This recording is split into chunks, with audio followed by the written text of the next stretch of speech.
again, the misinformation or the contradicting information.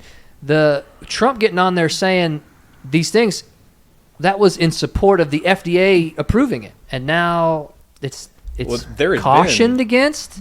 There had been an NIH study back in 2005 that showed favorable medical outcomes from chloroquine on coronaviruses because, COVID-19 is not though it's a novel virus, it's just in another chain in a series of coronaviruses. Well, if you caught the Senate, I guess the Senate trial or whatever it was, I don't know, they called them witnesses, with Redfield and Fauci and Hahn from, and one other, I forget the other guy, but Fauci got caught kind of saying COVID-16.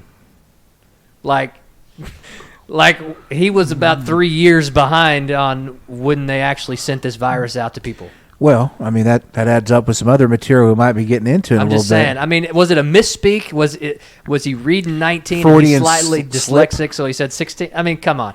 He had some extensive study on COVID-16. Well, I got to tell you, what if I think we might have another video coming up here in a second. Maybe. But what if I were to tell you, America, that someone in Africa had developed a $1 test kit and prescribed a pill that costs less than $1? I think you got to keep in mind, who are we listening to? Who are we hearing from? And what hopefully we're going to get into and share a little bit of information. A lot of the people that are saying this isn't going to work, don't take this, it's too risky, they're the ones that are pushing big pharma.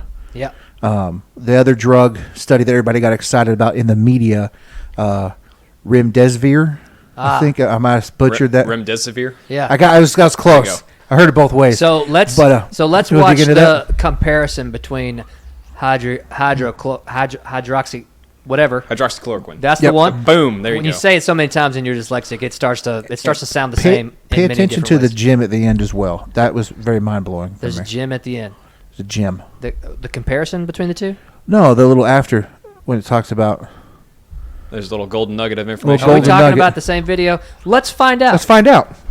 To do a video comparing hydroxychloroquine to remdesivir, which is another drug that they just got done studying, and I want to just compare the two. So there's been a big mistake by the World Health Organization when they sent the study to various publications. So the Lancet Medical Journal was rushing to publish a study right away because of the success of this drug, and they accidentally sent the wrong study. They sent a Chinese trial, which, by the way, was randomized, double-blinded, placebo control with 237 patients. The problem with publishing the wrong study, using this drug, by the way, there was not an association with statistically significant clinical benefits with this medication.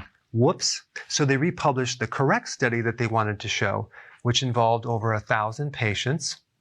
And it was randomized, double-blinded, placebo-controlled trial. But it only really showed a moderate improvement in recovery time from 15 days of recovery to 11 days of recovery. It's like a 30% improvement, but really nothing else. And of course, this drug is not going to be cheap. It's 750% more than the flu vaccine. So you see this in the media. They're really excited. They finally found a drug that is somewhat workable. It's a good start, as they completely ignore the hydroxychloroquine. In fact, the media tends to filter out and showing the studies that don't work or actually make it worse, when actually they're just really bogus studies. They're based on a survey. It's not a credible study, but unless you read it, you're not going to find that out. And by the way, as a side note, hydroxychloroquine does decrease the risk of thrombosis. And if you haven't seen my video on the relationship between clotting and the COVID-19 virus, check it out. Just another benefit of this drug.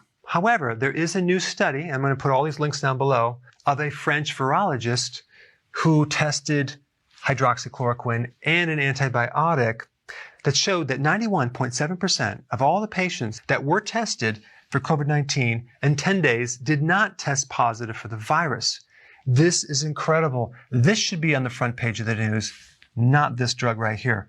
The mortality rate or death rate was 0.5% with no cardiac toxicities.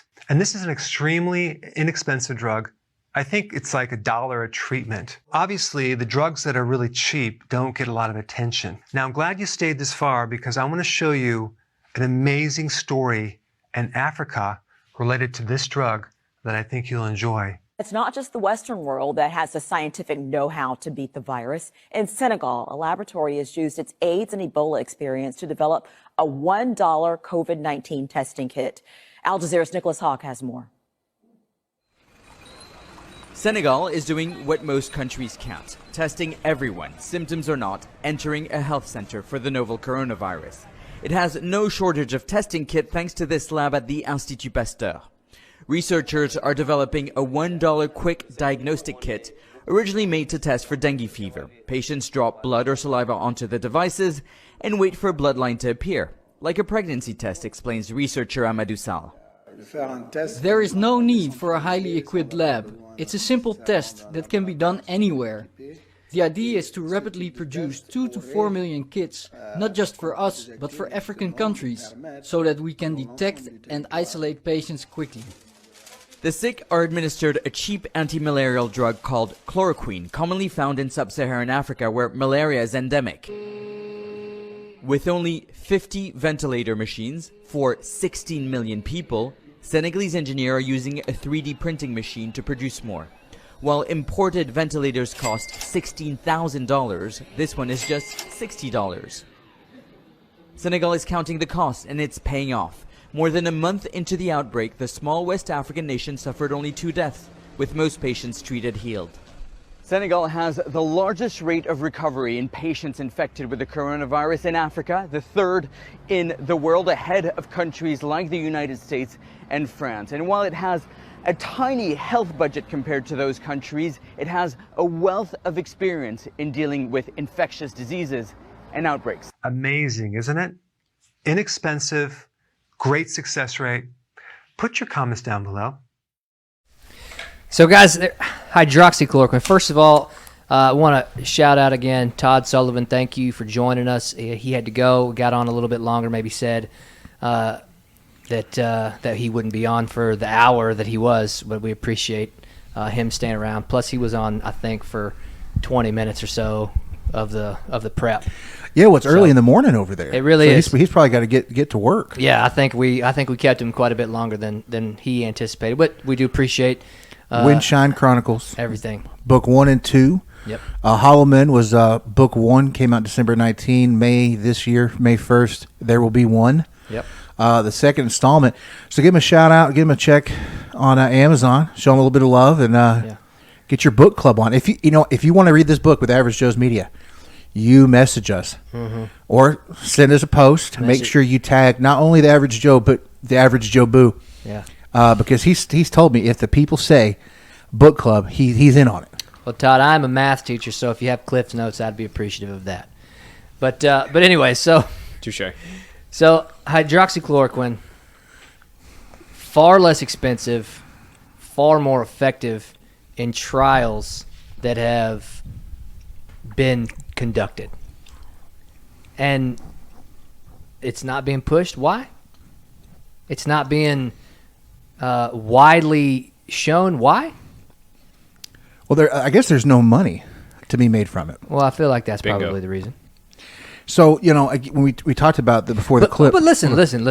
If there's supposed to be 18 million deaths, which I know I'm exaggerating, and then that many, just that many more in terms of percentage cases, wouldn't it make quite a bit of money?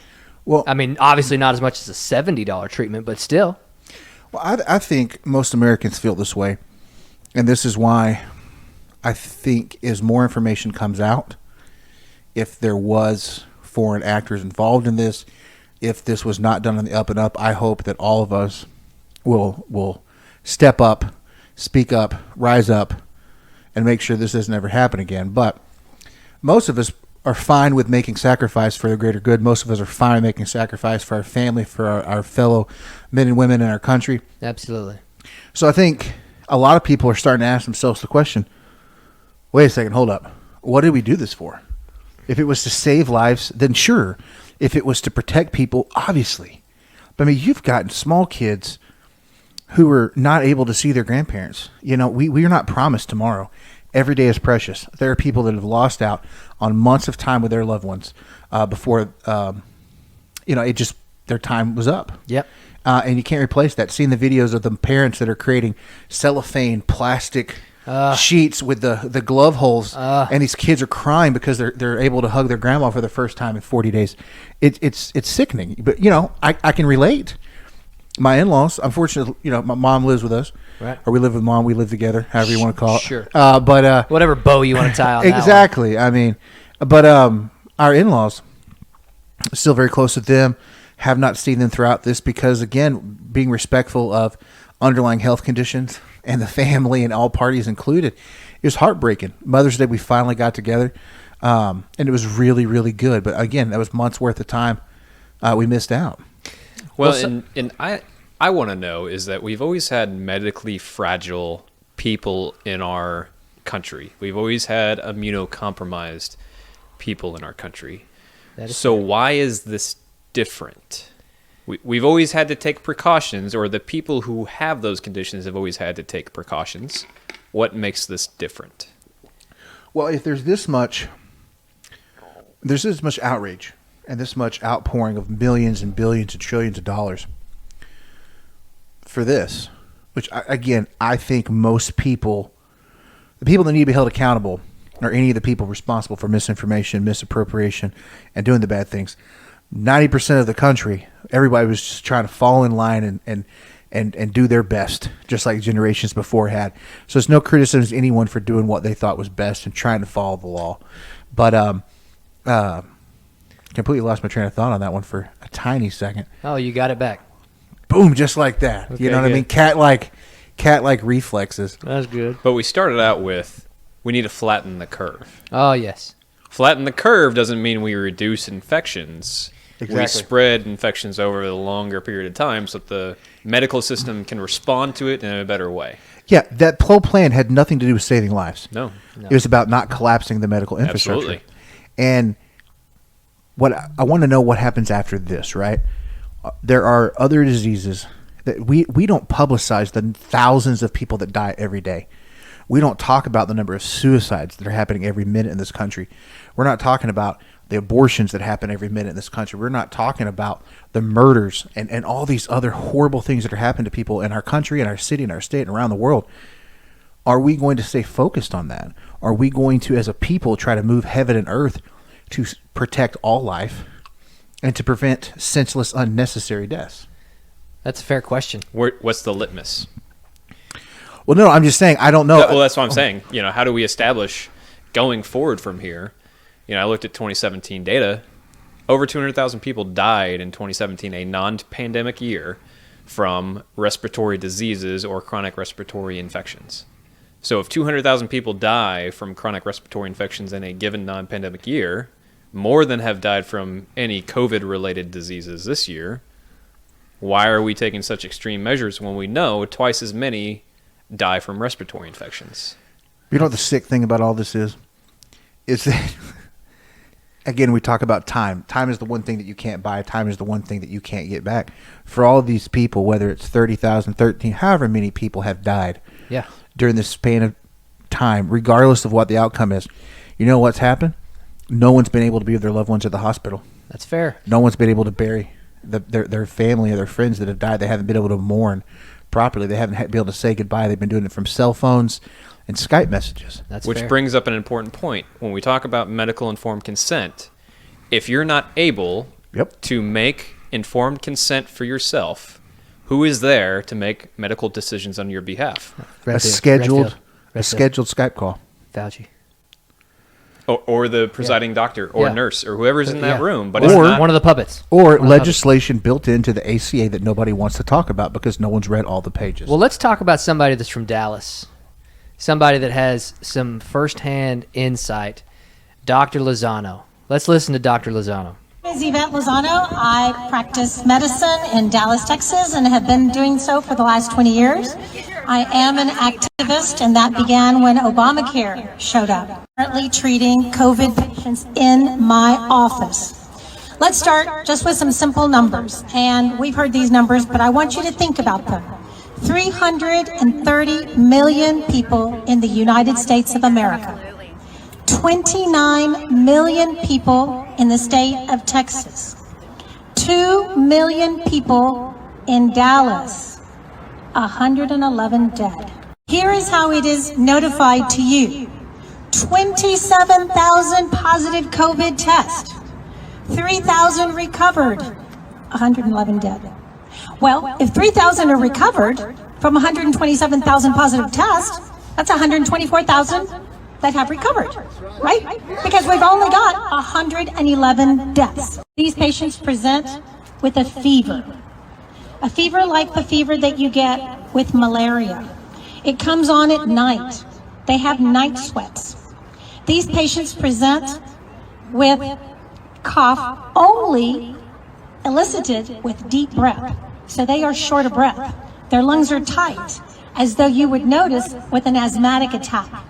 But most importantly, these patients present in panic.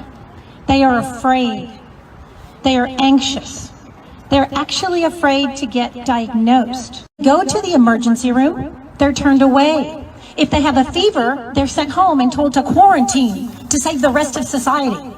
During those many precious days when they're sent away and sent home, they infect their family members. And so a lot of my patients are in groups of families. From a physician that's been practicing for 29 years, I can't examine you through a computer screen. We can't Facebook or FaceTime for me to see what's wrong with you. I have to touch you. It's called a physical exam, and this is what I went to medical school. Go a little step further.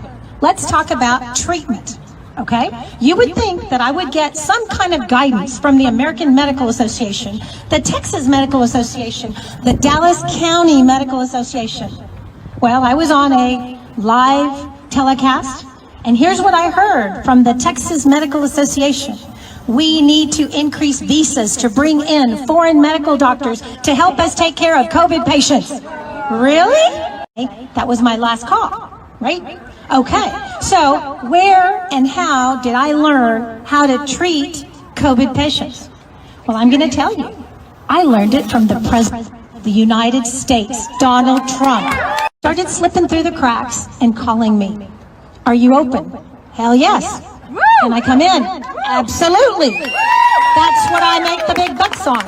And as they came in, I implemented the only thing that I had heard that had worked in other countries, countries that had been inflicted with this virus before we even knew its name. And so I wrote a prescription and I sent them home. And I added a little bit to the protocol that President Trump gave, as I'm a physician, and it's called the practice of medicine. So I gave them a couple of shots. Yes, antibiotic shots in the butt. Not one single one denied them. And guess what I found? To my surprise, the very next day, they were all amazingly better. Hydrochloroquine. Hydrochloroquine. It costs $13. $13. It's been on the market for 60 years. It is the candy for lupus. It is considered a vitamin for arthritis patients. And for some reason, those bureaucrats that are standing next to our president that think that they know more about medicine than I do are telling me I can't use it. The illness that they had was more caused by the stress and the fear of the propaganda that's being spewed on the news media than by the actual virus. Which again, readily available, $15 for hydroxychloroquine, $15 for Zithromax. I got a phone call from the pharmacist. He wanted to talk to me.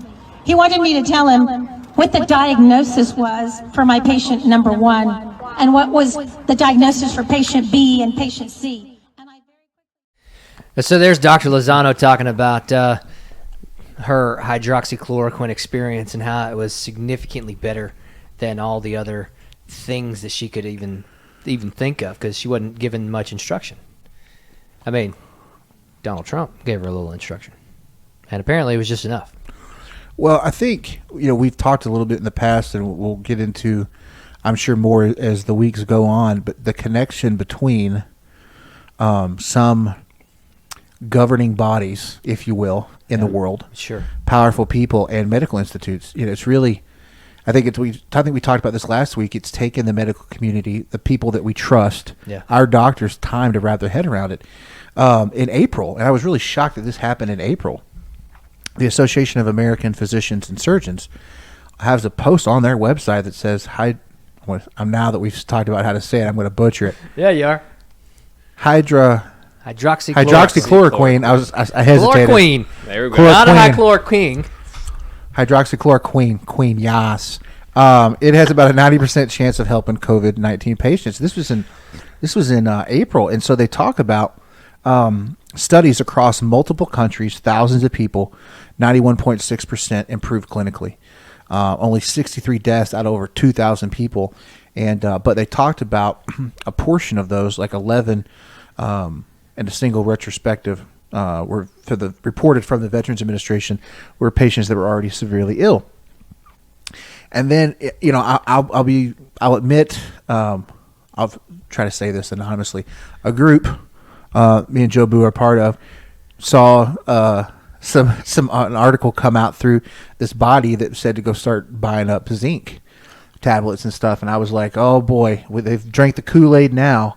Now we're gonna, buy up all these supplies. What good is that gonna do? And then again, I'm reading this now, and it talks about the antiviral properties of these drugs, and when they're combined with zinc, they hinder viral entry into cells, and they inhibit replication. Mm-hmm. Yep. So it's like in the beginning of this, trying to be, a sane, independent-minded human being, fell for it. It fell for just because you're constantly being inundated. Yeah. Yep. And where do you get your information and what is real? All these places that you thought were fairly true. You thought you knew, like some people would say, if you listen to Fox News, that's the far, far extreme right. You listen to MSNBC, that's the far, far left. Surely, ABC or CNN, not CNN anymore, but, some of these other media organizations, everybody, finds the one they think is quote unquote mainstream. But it's all just different packaging. Mm-hmm. That's fair. And that's where I think the rise of independent media has been such a blessing to legacy media, because 6 companies own pretty much 95% of all media, everything that you're consuming on a daily basis from news. Yep. And you can tell it's all the same messaging.